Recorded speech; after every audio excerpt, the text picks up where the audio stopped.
Hey everybody, Boxing Boa coming at you again today. I got Pearl with me. She is one of my female leopard geckos that I absolutely love. I actually got this girl from Petco. And she is just absolutely a gorgeous leopard gecko. I mean, she got that nice orange on her tail, and then it goes white, and then she's got the nice yellowish white, and then she's got a very white head with these red eyes, and just absolutely love her. Now, the only problem with getting her at Petco is I don't know what morph she is. Obviously, there's some albino in there with the red eyes, but she's not like the albinos that I used to breed back in the day when I bred leopard geckos. So, I don't really know what morph she is, but I just absolutely love her to death.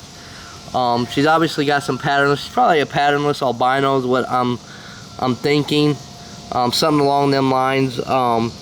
Now the cool thing is, doing some research and really digging in, I was able to figure out her original breeder was BHB. So that's pretty cool. It took a lot of phone calls and talking to a few people at Petco and getting some numbers, and then ultimately giving, you know, BHB a call. They can't tell me what parent she is, anything. Just because they just sell lots to you know, the pet industry with some of these guys. So I feel very fortunate to have this girl because she's absolutely gorgeous. Now the cool thing is, I only paid $9 for her. Petco had a sale, and I actually only paid $9 for this beautiful girl. So I got one heck of a deal, I feel, and she's a great pet. My oldest leopard gecko, Big Bird, I'd have to look again, but he's up there. He's got to be, I know he's 17, but I think he's a little bit older than that now. I think he's like 18 or 19. I'd have to go back and see, look at his records, but he's up there. So these guys are very long-lived. So when you're thinking about getting a leopard gecko, just know, if you take care of them right, if you care for them right, and you give them all the needs that they need and want, they will live a very long time.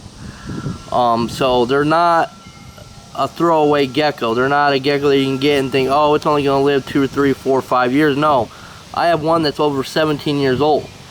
So these guys are awesome. These guys are long-lived species when you take care of them right and you care for them right. But this is one of the females. The other female I got is named Flamingo, and she's in shed right now, so I'm not going to mess with her. But I just had to share off Pearl for you guys. Hopefully that's showing up. The light's bothering her eyes. These guys are nocturnal, so they don't really like the sunlight, which is why I got her out here in the shade. So I just a girl I had to show off. She's just absolutely beautiful. How do I know she's a female? Well, to me, leopard geckos are very easy to sex. I used to breed them all the time, and I try to do this where it doesn't stress them out so much. I know some people just go ahead and manhandle them and make them do it, but I wait until they calm down. She's peeing on me a little bit. But see how she's got no hemipenises there? What I mean by that, she's got, and I can't really show with one finger because my cameraman's not here, but see how she's got no balls? I call it 4 balls, but basically right here and here and here and here, there'll be these big balls, and then they have this line that goes right here that males have, and as you can see, clearly a female. And I can sex these guys. You can breed them to where you can make sure you have males, make sure you have females, or you can set the temperature where you have a mix. But if you don't know how to sex them, especially babies, it can be very hard. But I literally bred probably over 400 leopard geckos back in the day when I used to breed these guys, and very easy for me to sex. Even when she was a little baby, when I got her, I knew she was a female. And she's just relaxing now. So, I mean, just look at the belly. Just such a cool belly. See-through. Look at that tail, nice fat thick tail, not over fat but not thin, so you can tell she's doing right. And you can see she's got all her toes, and you can see she's got all her nails, which means I got the humidity right. So as far as care goes, I got everything set up just right, because you can see just how good she looks, and you can see just how active this little girl is. She's very, you know, just an amazing species. I recommend these to any keeper. I don't care if you have snakes already. They're just so much fun. I absolutely love them. And these guys, thanks to, you guys have heard me mention them, but I'll mention them again. Thanks to David Moore for setting me up with the dubia roach colony. These guys really love dubia roaches, and they thrive on it. Just so much more nutritious than crickets. And so mine eat dubia roaches and absolutely love them. And my big one, Big Bird, he eats full-size dubia roach with no problems. So these guys are just great species to keep. Hopefully you guys like this little video. I just had to share this beauty off. It's something different for me, something you don't get to see that often, but something that is a true passion of mine. I can't say enough good things about leopard geckos. I absolutely love them.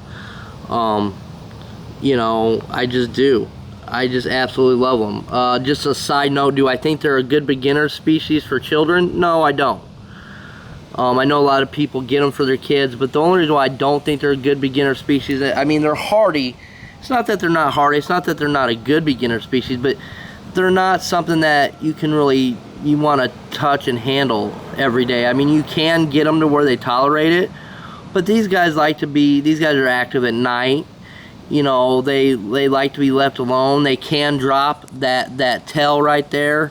It will regenerate, but it will never look the same again. So it's not like a great species for a kid to say that wants to handle something all the time.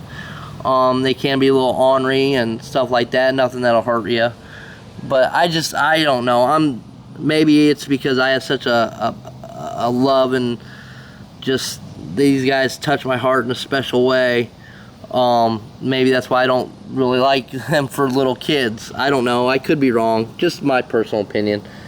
I think there's easier species out there that you can handle that won't drop their tail, and you know, are a little bit better for kids that want to mess with and play with. As you can see, Pearl is very active. Anyway, thanks for watching. This is Box of Boa saying peace.